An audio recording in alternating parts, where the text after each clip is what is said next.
Hello, everyone. Thank you for making time to join us this afternoon. My name is Winnie. I'm from the outreach team at NUS College.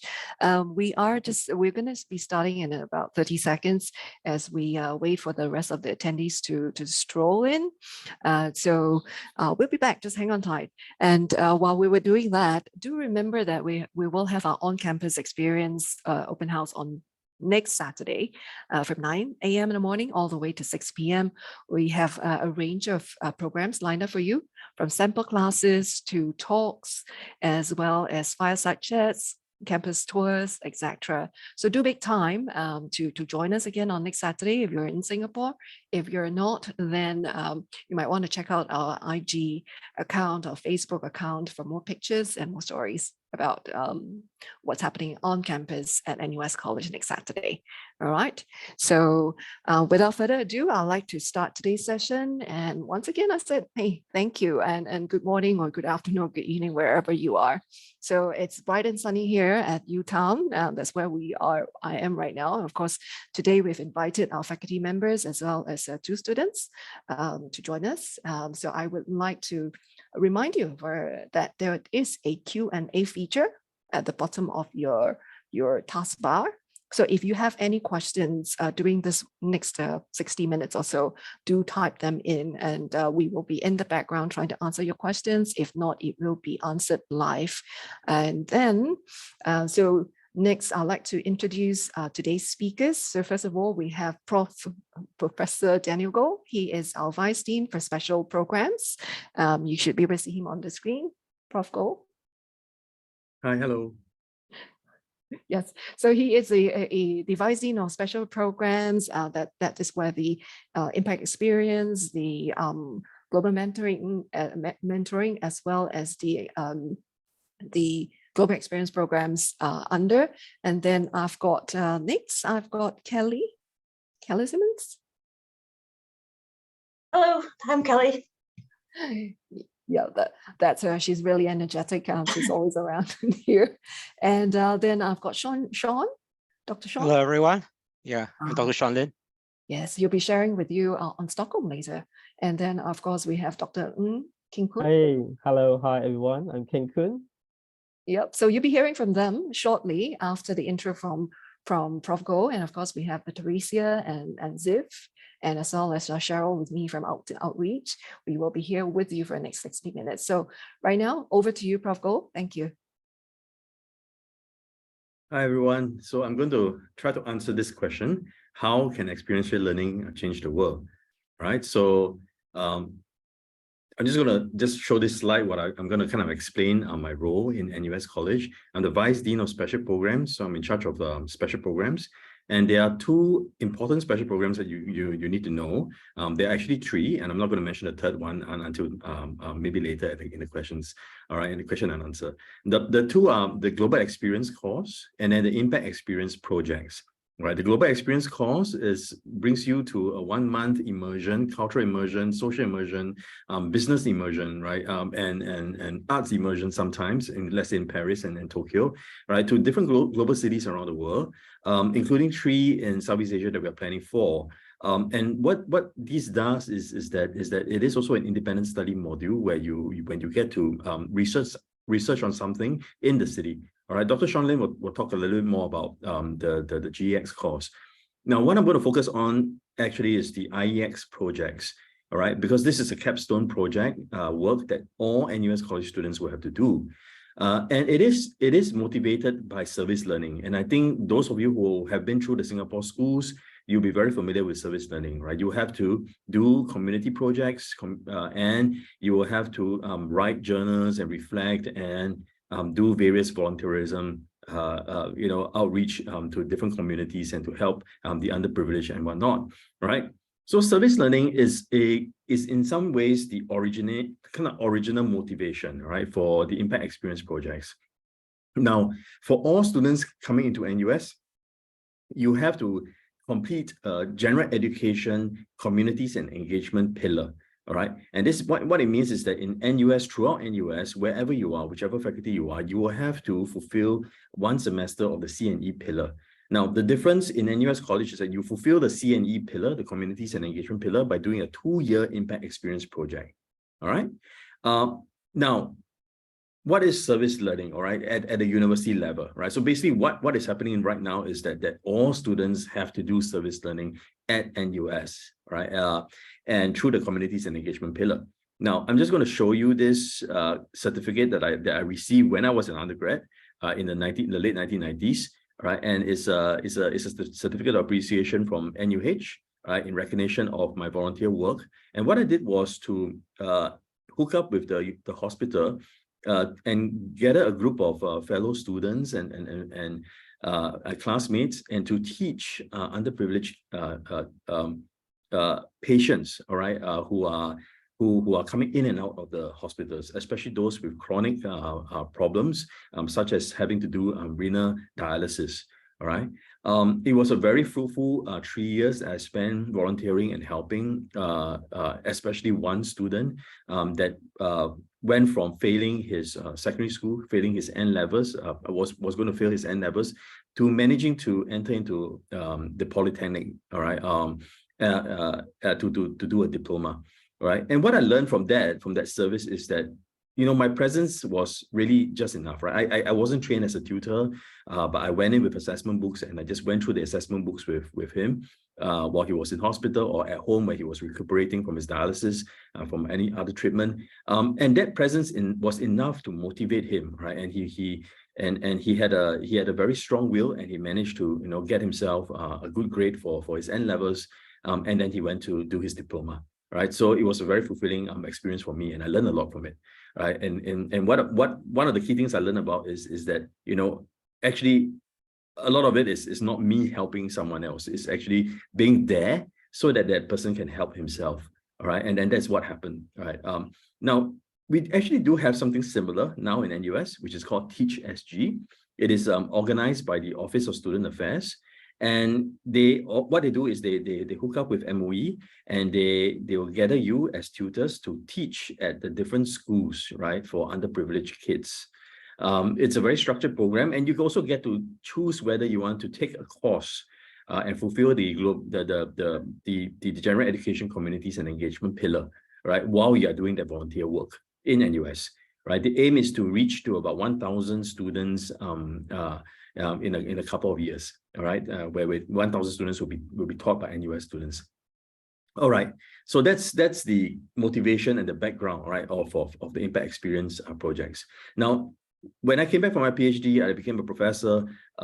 What I did was to build a lot of service learning opportunities into my course, so that if there are groups of students who want to go out and do something that will hook up with the communities and will help try to tackle some problems, they can do it. All right, but these are usually semester-long courses. So the picture that you see on the left is a group of my students who went to a migrant worker dormitory, right, to do an investigation on the dormitory standards and their living conditions and what are the needs of the workers. Right, and that is because the corporation that hired the migrant workers want us to do it. All right, so we work with the corporation, we work with an NGO, and we went to the migrant workers dormitory. We did a survey, we did the interview, and the students produced a report. Right, that was then handed over to the corporation, to the dormitory operators, to better the living conditions for the migrant workers. So that was in some ways an intervention, right? And the students learned a lot, right, about the different kind of race and ethnic differences between Chinese migrant workers and Bangladeshi migrant workers, Indian migrant workers, the Thai migrant workers, and so on and so forth. All right. Another one is the one on the right, and you see it is actually a racial harmony board game that my students design and construct and got a grant from the National Youth Council, and then working with onepeople.sg and the Northwest CDC. So these are various kind of civil society NGO groups, and Northwest CDC is government community development council in the Northwest, and they use this game to bring it to the schools, all right, and to play. And this is the time. This was the time before the smartphones, right? So people actually played physical board games rather than apps, right? Games on apps. So they played the game and they enjoyed it, and it was used for social studies and various other kind of programs to promote racial harmony, right? So just to give you an example and a taste of what students have done and are capable of, right? And this is only one semester long. And I keep emphasizing this thing about it being one semester long, is because your IEX project will be 2 years long. right? And you can just imagine if students can do a board game, I ratio how many board games can investigate and help migrant workers and improve their dormitory living conditions. What can you do in 2 years? A lot more. All right. So the first impact experience projects that will be launched this year in May by the first cohort of NUS College students, and it will stretch all the way to August 2025. All right. The students will form into multidisciplinary teams of around 6 to 7 students, and they will be in search of interdisciplinary solutions. So basically what this means is that you have computer science majors, you have arts and social science majors, you have people from science, you have people from design school, from engineering coming together, right, to work to look at problems, right, and to try to find interdisciplinary solutions to those problems.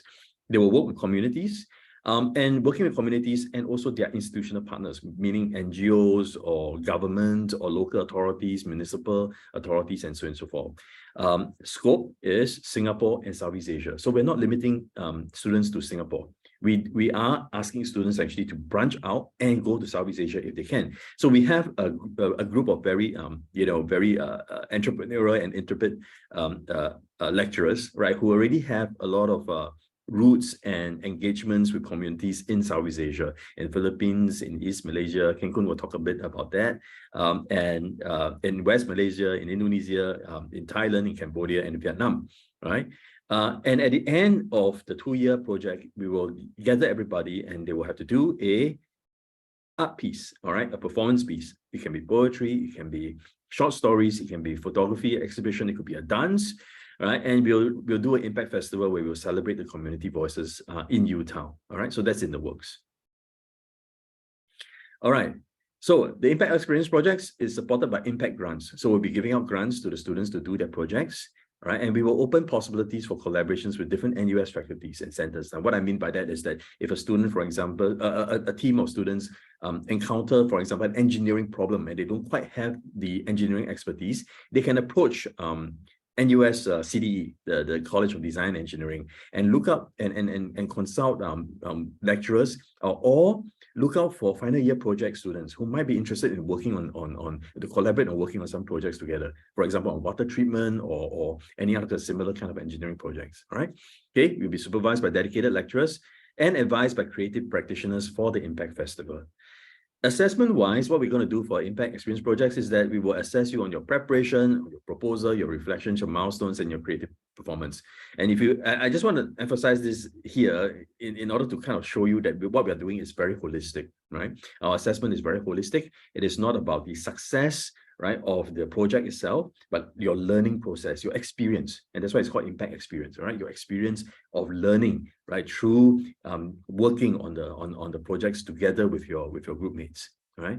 And there's possibility for continuation by next cohorts and incubation and acceleration of the different projects as social enterprises.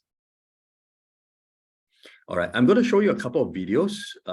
Actually, I'm going to show you 4 videos they're all 1-minute videos, right? Of some of the videos that are done by the lecturers to market their proposed topics, all right, to the current cohort of students. Okay, so I'm going to show you Peter's Project Chiang Mai first. This is IEX Project Chiang Mai. Chiang Mai is a city known for being rich in history and heritage, cultural diversity, and natural beauty. But at the same time, it's also a city scarred by uneven economic development, lingering social inequality, rampant exploitation of its natural resources, and the consequent damage to its environment. In Project Chiang Mai, we'll engage both the positive and the problematic. We'll work on a wide range of issues facing Chiang Mai today, whether about food, art, crafts, cultural heritage, technology, environmental protection, or social improvement. The adventurous projects we embark on will all aim to make a difference to the communities of Chiang Mai, and at the same time, to let Chiang Mai make an indelible difference in each of us. In some of the screenshots, you can actually see the students of previous trips that Prof. Peter brought the students on to go to Chiang Mai to do projects, right? This is IEX. Okay, hang on. Okay, now this is the next one.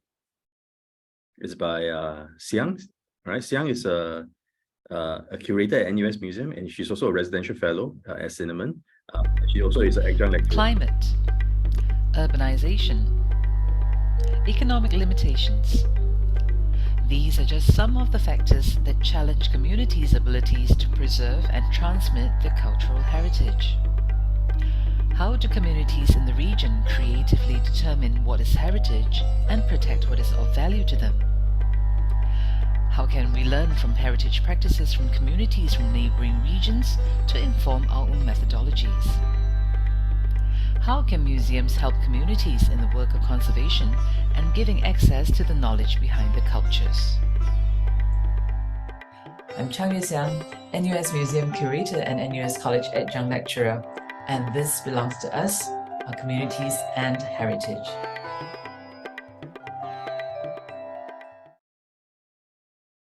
Okay, the next one is by Liliana. She's an anthropologist.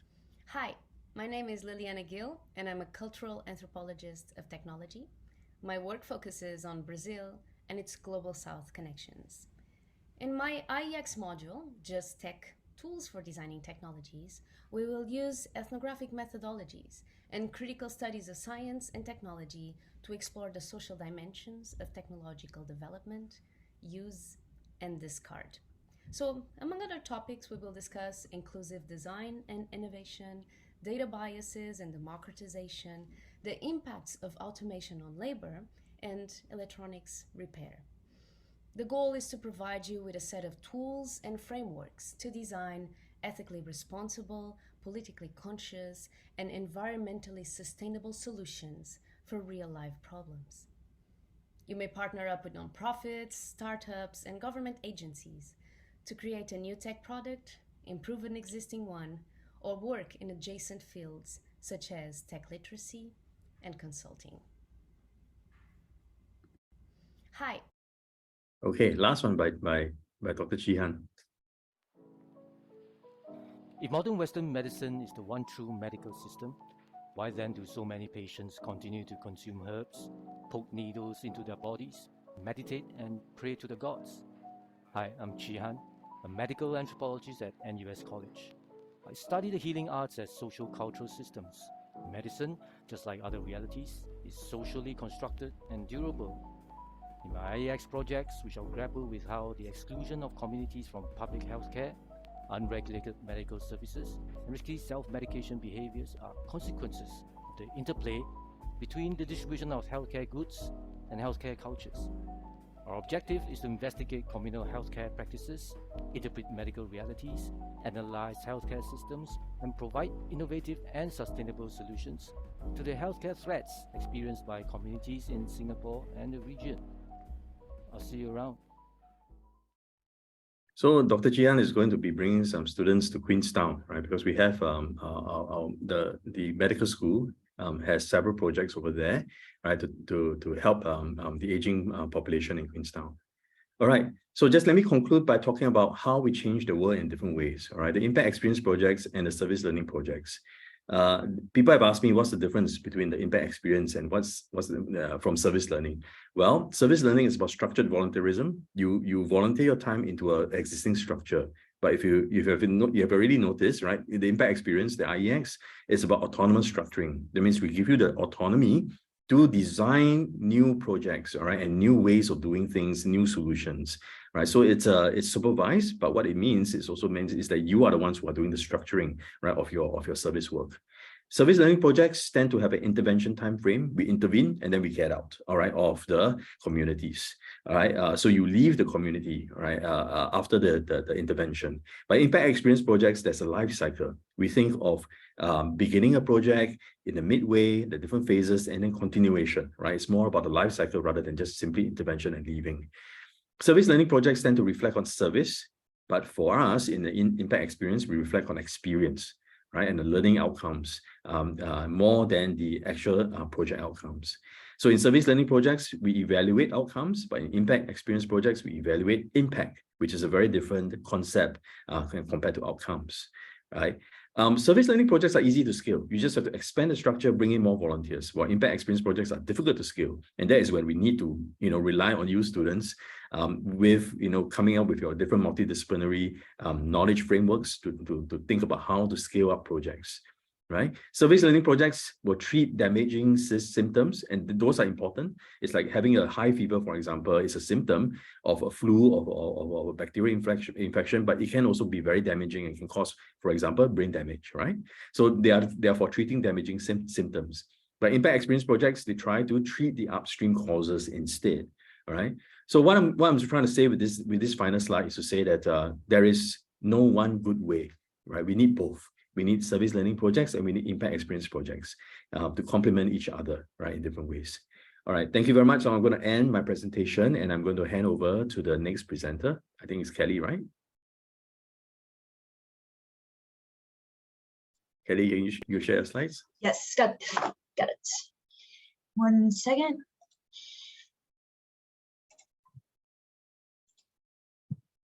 Okay, can you all see the slides?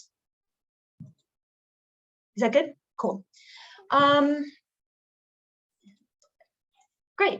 So my name is Kelly Simon. I'm from the US originally. I've been here in Singapore for about a little over 2 years now. My PhD is in integrated biosciences. It's a complete cross-cutting approach to doing science, right? So traditionally, it used to be done in very in-depth science and mechanistic, and this is kind of connecting the dots and doing basically like an experiential learning program. So the other fun fact is that I do science cross-stitch, so that's my hobby towards the end. And I also have a PhD in biomimetics. So biomimetics, if you've heard of biomimicry, is learning from nature's forms, processes, functions, and systems. And so how does that even come about? Well, if you see this here, if anybody just kind of take a guess what this might be, a 3D printed rendition of. It's actually, this is a project I did with NASA, and it's a seal whisker. And why is NASA interested in seal whiskers? Well, because they actually move through the water really, really, really stealthily, and they have tons of nerve endings on them. But if you think about this as a little airfoil for an airplane, it actually decreases the drag quite significantly, which increases the sustainability and the lesson amount of fuel. So these are the sorts of things that we can start to discover here by working with Mandai Zoo. So I run the Ideas Lab. It's the Interdisciplinary Environmental Impacts Lab. As we know, Singapore is quite a small, low-lying island, and there's about 30% of our community lives within 5 meters of the water, of sea level, and that's equivalent to, if any of you are football fans or soccer fans, it's about 30,000 football pitches of that size. So it's quite a large area for such a small island. And when we have sea level rise, and it's actually going to affect Singapore and the tropical islands far more than other places as well. Then what are we going to do? Well, for example, I have one team that's looking at the use of mangroves and nature-based climate solutions for not only carbon markets, but also how can we actually protect our infrastructure? How can we attenuate wave action? So we're looking at these as projects throughout the region, actually, and how we can actually get it onto the carbon market for the community. So mangroves is certainly one of the things that we're looking at. I have another team that's working on coral restoration, and that'll be in the region as well. So, and they want to, the two teams are probably going to be working with each other, corals and mangroves, to see about a joint carbon market project, which will be really fun. The other thing that we have in Singapore that's a really tough challenge is we have the urban heat island effect, right? So it's actually 7 degrees Celsius difference between where the nature is and in the city, right? And so that's actually going to cause a lot of health problems. So we're working with Chihan and a couple of other healthcare people to see what are the actual effects of this urban heat island effect and on the human body. And in addition, so we're working with the Mandai Zoo and Mandai Nature Park. We have a ton of really cool projects that we need more students to come in, because I want to do all these projects with them. This goes from the aviaries. When they have nets, they have to check them individually. So we want to actually get tech and use sensors to reduce the cost and reduce the labor. But how do we actually do those sensors? How do we actually, can we build something like this? These are just sort of some of the things that we're doing with the zoo. Industrial symbiosis. So I mentioned biomimicry before. This is a bit like eco-mimicry. So it's how does, like in nature, one organism's waste is another's nutrients. So if we think of the zoo as a functioning ecosystem, where can we actually use those waste streams and energy streams? And we're actually mapping that out in one of my classes this semester as well. We have beautiful nature, beautiful nature in our backyard, and with the urban heat island effect, we actually are going to start to create these microforests, and that's going to help with the urban heat island effect, but also with our carbon credits and carbon markets. But what happens when we actually get nature in closer proximity to humans, right? They kind of become what some people call pests, especially if you have really expensive koi ponds that they have the snack on. And there's also monkeys, right? And so once we get this rewilding of nature, there's going to be a closer interaction with nature, and this is something that a lot of residents from a social angle are starting to grapple with.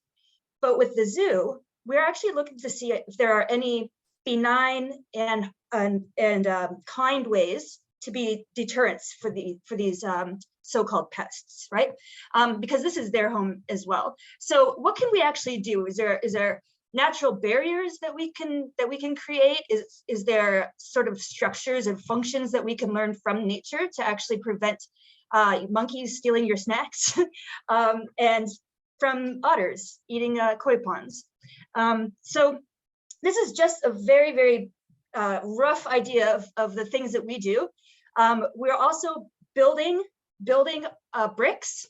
So we're growing bricks actually out of mycelium and food waste. And so this is something else that NUS is doing, and there's all sorts of research on how you can actually build your own home, grow it. You can grow your own home. And then there's another one we're working on with slime molds. And so slime mold is quorum sensings. There's the single-celled organisms. And if you put little oat flakes down, it actually grows in about, just a couple of days. And it mimics what the Tokyo subway system did and what engineers took decades to do. And it mimics it almost perfectly as well. So we're gonna do a lot of these really cool projects. We're gonna get out into nature. We're going to go see some coral, plant some mangroves, and work with the zoo. And it's gonna be a pretty awesome time.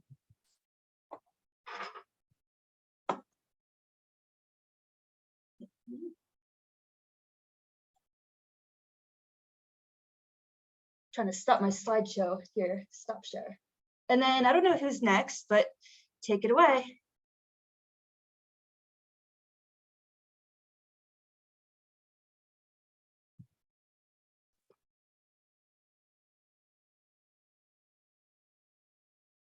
John, are you next? Yes, coming, sharing screen. Yeah.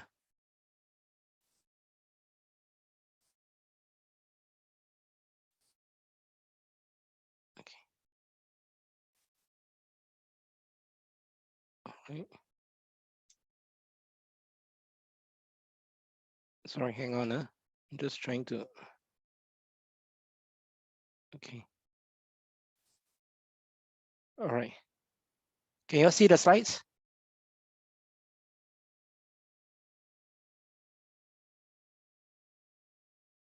Yeah, can you all see the slides? Is it clear? Yes, you got to All start. right. Okay. So as Prof. Daniel and Kelly have said in terms of interdisciplinary learning, and Prof. Kelly was sharing about her own IEX, local environment and sustainability and all that. I would like to also take you all to Sean, can you hear me? There's a black screen on your. Yeah, I'm trying to get rid of that. I apologize for that. Yeah, just remove, I think, the headshots, right? Sorry, yeah. Apologize for that. Sorry. And then you can do the full screen share, full screen slideshow. Yeah. I'm trying to hang on. I'm trying to do it again. Apologize for it. Yeah. I think what you can share the PowerPoint. Yes. I'm trying to do that. The black screen is just keep popping out there. Sorry. Don't share the desktop, but share the PowerPoint. The option. Yeah.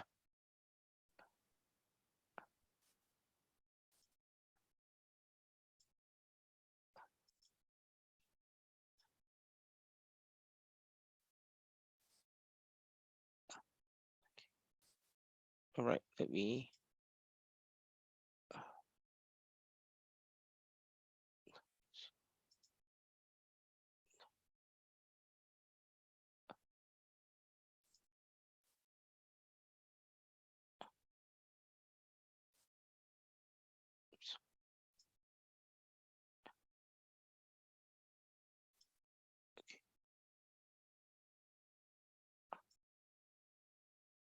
Sorry. Let me hang on. I need to switch it on again. Apologize for it.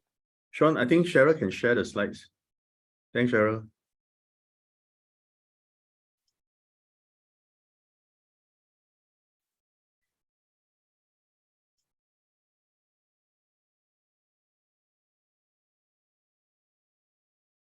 Sean, okay, so the slides Yeah.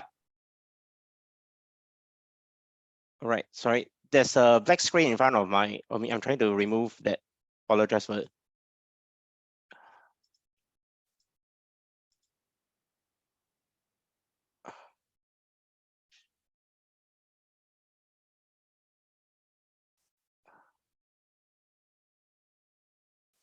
Sorry, I'm just trying to find the back to the screen. I can't see you.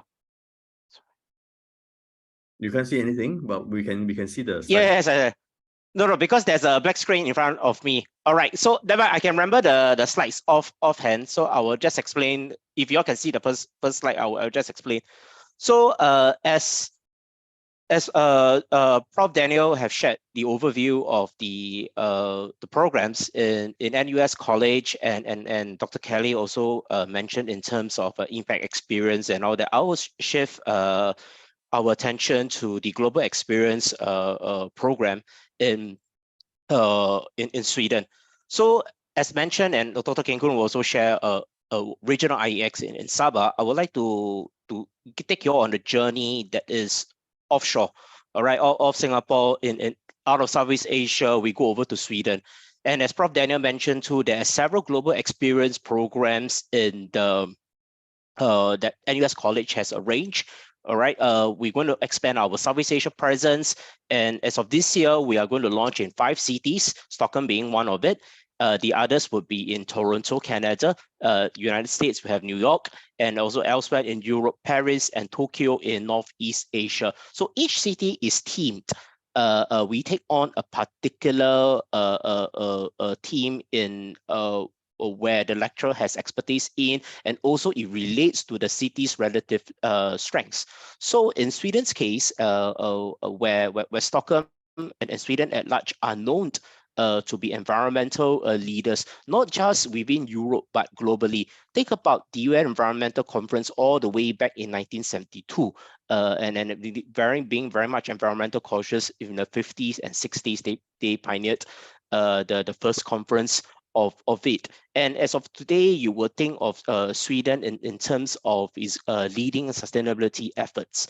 And not to say that Singapore has not achieved anything in this particular field, but bringing students overseas, and particularly in what NUS College has espoused in terms of interdisciplinary education, GX Stockholm promises you in terms of two main strands of humanities and social sciences, along with the STEM disciplines that you associate with, right? The science, the technology, engineering, and mathematics. So through this GX program, students will visit various sites, okay, and they will embark on 5,000 words report to be submitted after the program itself into semester one, sometime in August, when the program ends around in June. So in this case, then what we want to learn interdisciplinary would be environment in this broader sense. All right, you have the politics, you have the environmental communications being brought out. You also have the history that to take in mind, and you have also bridging to the sciences. Then you will need a fair amount of good knowledge in chemistry, in water engineering, and also the kind of mathematical models or Excel files that you will always think about it in terms of looking at key environmental issues. So in this sense, then students will embark on field trips. Okay, field trips not in just towards the sites as well. You engage with the local experts, and they will share the insights of the site itself, and also the processes that take it along to come with the particular decision. Let's say, for example, to redevelop an area towards urban sustainability. What are the specific things that they should look out for?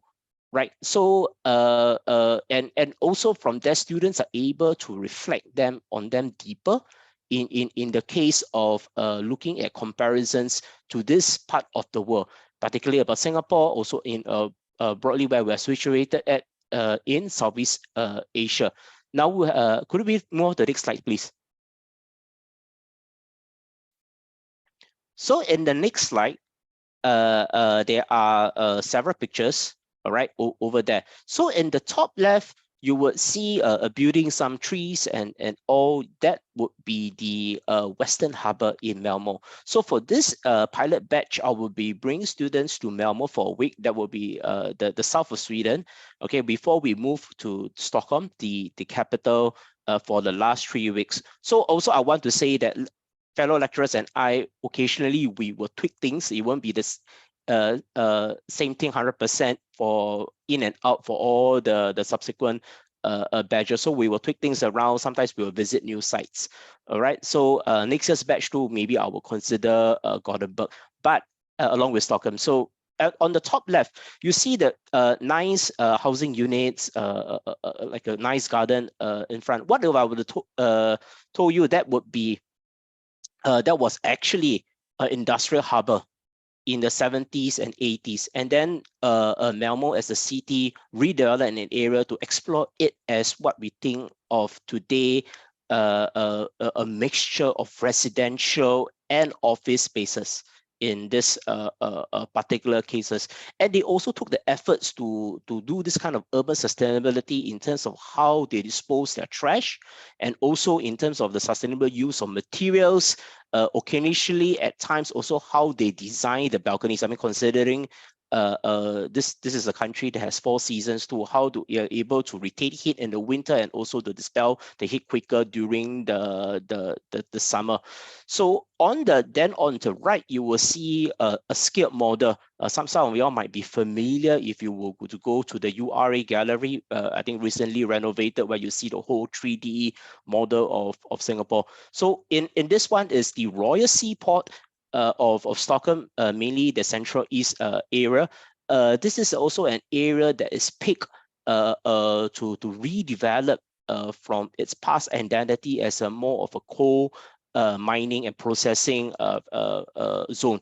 All right, so this I was having done my recce. I was brought to a place where they did a whole scale model of this for ongoing and slightly partially completed projects, and also how this would then take place in the next decade. So the area that you particularly see, and there's like a body of water, I mean, on that 3D figure, that will be one of the rivers, and also you have back then you were also using that kind of industrial buildings being redeveloped into residential units. Some of the bigger factory buildings will be later on be converted into one of the hotels. There will be a museum. There will be a bit of entertainment here and there. So that gives you an insight on how sometimes if we were to restart a particular area of development and so forth, redeveloping a particular, we could bring the environmental angle strongly into the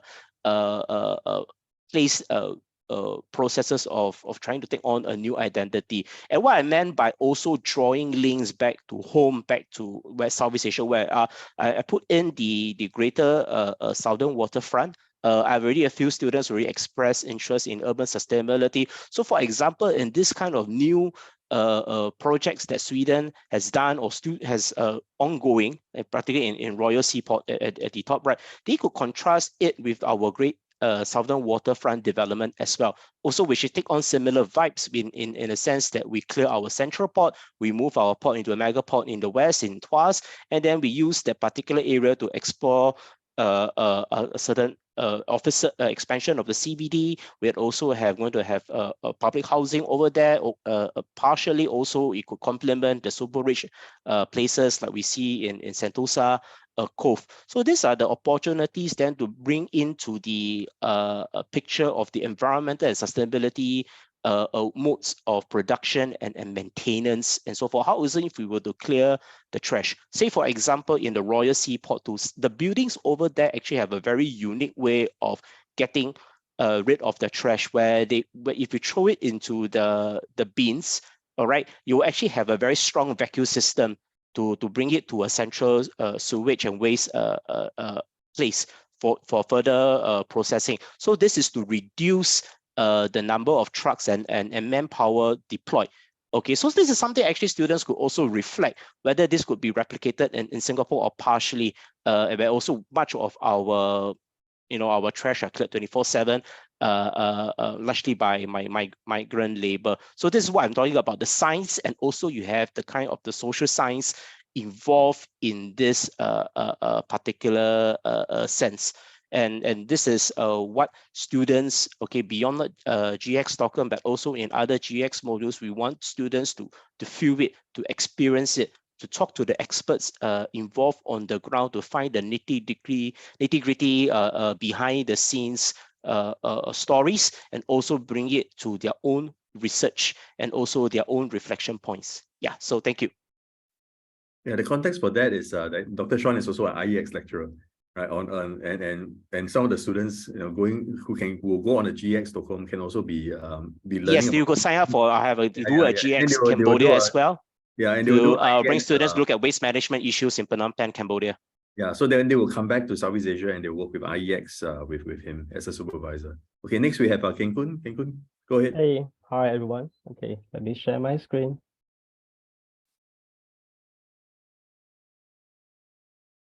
All right, can you see my screen? Okay, right. Okay, good afternoon, everyone. So my name is Ken Kun, right? A bit of just a quick introduction. I'm an architect by training, but I'm interested in social space relation, the politics of development, as well as topic relating to cultural heritage, indigenous culture, especially, as well as design for social change. Now, so in this short talk, I will give you an example of the regional IEX that I am working. So in this particular cluster, we call the cluster of art and design. So we have a group of 7 lecturers working together, and we are very keen to explore the power of creativity through a wide spectrum of art and design practices. And we believe art is a form of empowerment and self-determination, especially for those social groups are being marginalized or underrepresented. And we also take design as a form of social change, social criticism, which allow us to examine, reflect, and improve our everyday living environment and the social life. Right. So next, I will introduce my project, Bajau Topia in Sabah, to you. Okay, now in this regional IEX project, our team will delve into a multifaceted life of the stateless Bajau Laut, widely known as indigenous sea nomads living in Sabah. Now, so give you, to give you a geographic sense of the location. Now, so on that two map, you see on your left, right? Then you will see where Singapore is located.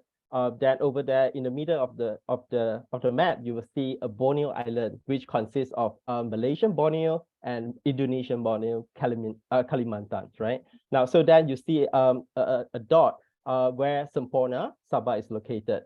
Now, so on that map, you will also see some shaded area, right? It's basically indicate geographic distribution of Sama Bajau community in island Southeast Asia. Now, broadly saying, to say that the population of Sama Bajau Laut in the region are widely scattered all the way from the Sulu Sea, right, and all the way to the southern Philippines and to Sulawesi, as well as to the south of the Timor-Leste part, right? So you can see they are not concentrated at one space, but they are a maritime community that widely scattered in the regions, right? Now, so on the other map on your right, you will see the map of North Borneo, which is Sabah, and where the Sempurna is located, right? So it gives you a sense of the position yourself. Now, so in this regional project, we are really looking into the challenges of being an indigenous Bajau Laut, in a modern life. Now, this is an image you will encounter, like very typical scenes you will encounter when you visit Sempurna in Sabah. Now, so on this image, now I have a question for everyone. Can you spot a toddler, right? A small kid in this image? Right. Now you see that two boats, right? Now this boat is actually a boat dwelling, meaning that the Bajau Laut people historically they live on a boat, right? And then they are practicing a nomadic lifestyle, right? Now when you see in between the two boats, now you will spot a toddler, right? Now they are amazing, right? Now in this picture, if you encounter someone perhaps in a modern society, when a toddler actually walk alone on the sea, then immediately all the people will run and say like, save the kid. How could you let the kid just walk on the water by his or her own? But for Bajau Laut people, they have this phenomenon, diving and fishing skill, which is part of their their characteristic, right? So the characteristic, so the Bajau Laut is characterized by a mastery of the sea, right? So therefore, they are regarded as the sea people, right? Okay. Now, so these are another two images that show you the context of the IEX project located in Sempurna. So currently, this population, many of them, however, a large number of these indigenous sea nomad, they has been encountering issue of prejudice and discrimination for many decades, right? Because predominantly because they are stateless, right? And they do not have any kind of accessibility to education, healthcare, or any form of social welfare, right? So one of our main objectives in this project is to focus on matter pertaining to representation, right? So we hope to really redefine and to kind of creating a positive public awareness and to create a new narrative, a new form of representation, to subvert the kind of stereotype. Now, so you might wonder, what does it mean Bajautopia, right? Now, Bajautopia is an invented word, right? And it comes from a combination of two words. Bajau refer to Bajau Laut community, and utopia is actually, is a kind of is a form of advocacy, the right of the indigenous people and the presentation of their very unique maritime culture heritage, right? So currently I have 4 groups of students, the ongoing cohort who will be working in this project, and we have been, discussing, finding ideas, right? Some group, they are very keen about enriching the education program for the stateless children, and the other group is looking at a tourism, which is a community-based tourism, which we hope that we create a new material that could educate, to educate the public, the general public, to get a better understanding of this indigenous people, right? Now, so another direction, we also try to find a series of design solutions to really to provide some new idea to tackle the kind of life challenges living in Sabah. Say, for example, like they are lacking of clean water, fire hazard, and also ocean debris, ocean waste issue, which is also quite problematic in the area. Now, so next, I'm just showing you some of the images. Now, okay, before I do that, Borneo Comrade. Now, so if you are joining this project, now I mean like all of the IEX team, we are collaborating with a local partner and NGO, and I think this is a fantastic opportunity for us to work with the local partner and to really learn together, right, with NGO and the local community. So Borneo Comrade, they are is amazing NGO that I think they found the NGO back in 2017 by a group of graduate from University Malaysia Sabah. So they basically provide free education to the stateless kids, right, and they also advocate for their human rights and others matters. Okay, now so I'll just quickly show you some images of their daily activities. So this image shows some of the current and regular education activities that running in Semporna, and so in the you can see like how various they learn various life skills such as functional literacy, art and craft, cooking, gardening, many interesting education programs. So when we join Borneo Comrade to do the IEX project, we hope to bring our knowledge, right, expertise to enrich their education program, right? Now, so that would be one direction.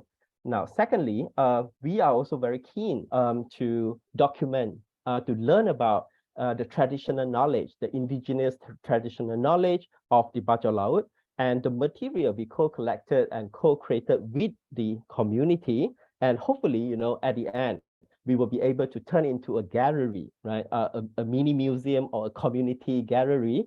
And the purpose is really for the community to represent themselves, all right, and to promote cultural exchange. So that is kind of the ultimate goal that we are working on toward that. So lastly, everyday design solution. So in terms of that, we will also innovate, create, build structure, system to ease various livelihood challenges faced by the community. So say, for example, like gardening, the kind of fire hazard to combat with the ocean pollution and etc.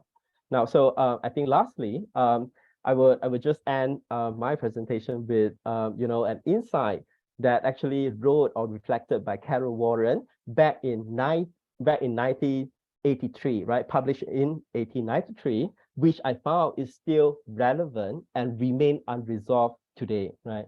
So by their neighbor, Bajau were identified with two negatively valued characteristics. They are both dwelling, nomadic way of life, and their animistic belief and practices. Poverty, uncleanness, moral pollution, and naivety or lack of intelligence are associated traits typically attached to the subsistence people on the wrong side of a great tradition, right? So with that capital word of great tradition, we know, often the modern society, the people misunderstood this great tradition of the Bajau Laut people. So with this, IEX project, we hope we will, humbly, give our small contribution in part of, empowering the people, right? So yeah, I will stop there. Thank you. Thank you. Thank you so much, ladies and gentlemen. I think that was a fantastic representation of of some of the projects that we will be that our students will have an experience, a chance to go on. And I think it kind of like make me feel that, you know, if I was like 10 years younger, I could come and apply with NUS College. Okay, not 10 years. I mean, I'm just trying to, you know, it's Saturday. Okay, so just a reminder that we are still, the application portal is still open for the A-level students. So it's open until March the 19th. You will have to submit your application at our NUS application portal. And then there is a section that says, would you like to apply with NUS College? So put that tick in that little box. So then our application form will appear on your screen magically. Complete that, submit it before March 19th. And if you're shortlisted, we will invite you to an admissions interview. That will be 1:2. Yes, we need 2 of us to look into 1 of you. All right. And then you will get the results at some point in time. So we don't have a date in mind, but we will be processing your applications very, very diligently. Okay. And don't forget, we do have our open house next week on next Saturday, and it'll end about this time. So I've actually sent up some links on the chat function, but do check out our homepage, our website for more information. Sign up for the sample classes. We've got extremely interesting sample classes like why does paper cut hurt so much?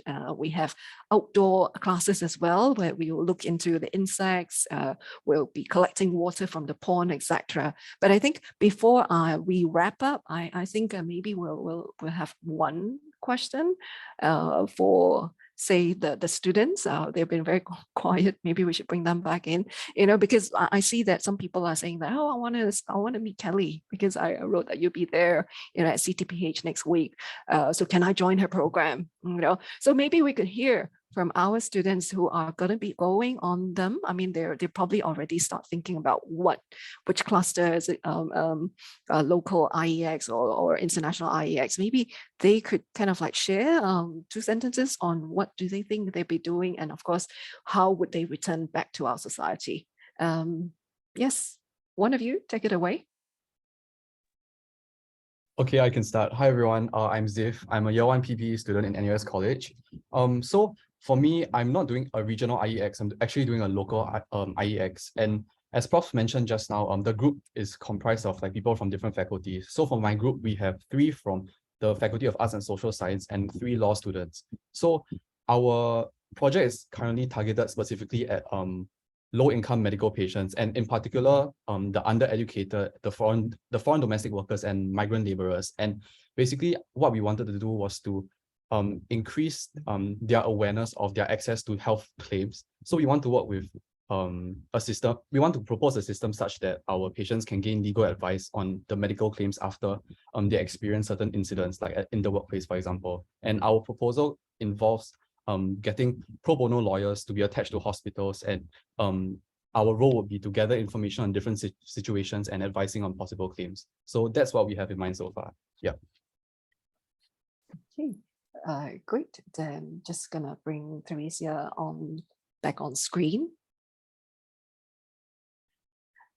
Microphone.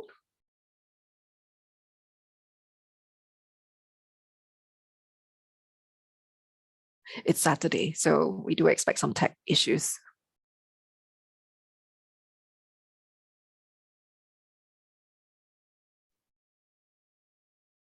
And she's definitely not at UTown now, for sure. You know, I think we've got good Wi-Fi here.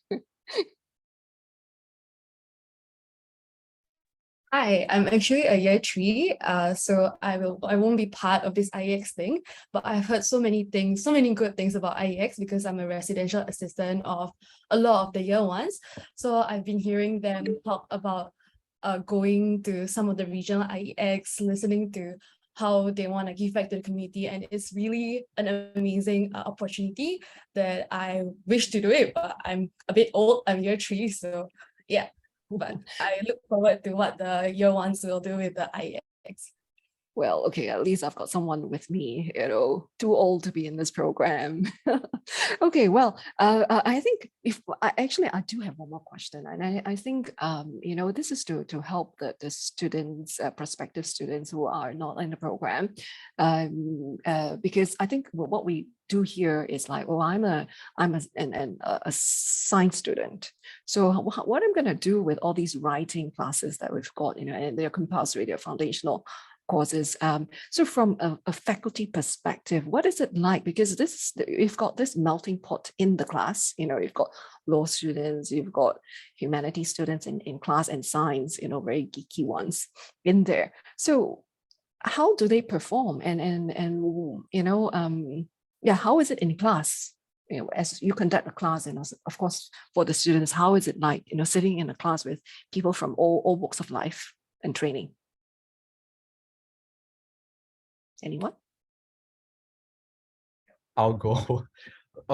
Okay, so basically, I think what sets NUS College apart from the normal modules that's offered by other curriculum, other faculties, is that our class size is very small. So I think usually we have a maximum of 20, 25 students, but the writing classes are all kept at 12. So the small learning environment and the fact that most of us come from different faculties makes it very easy to engage in interdisciplinary learning. I think most of the modules offered by NUS College, they're all very topic specific. They're not general, and they go deeply into an area of interest that you can select yourself. And what I think the class composition gives is that it allows us to understand issues from very broad perspectives and very different lenses. So for example, I'm taking a global narratives mod, which is basically more literature media geared, and half my class had no exposure to literature previously, but they talked about like how philosophy linked to the text that we were reading. And I thought that was very interesting. And in general, it promotes a very positive learning environment. Yeah.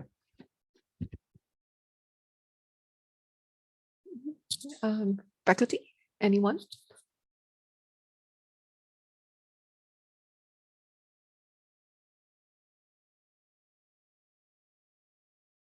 Kelly? Yep. So there's always a delay with the mic. And I'm gonna apologize first because my dog is you might hear my dog in the background. But anyways, I think I've just started teaching this semester, but what sets it apart, I think, is we have students from not every single one, but like from across the disciplines, and the dialogue, because of the small classes, is really amazing, right?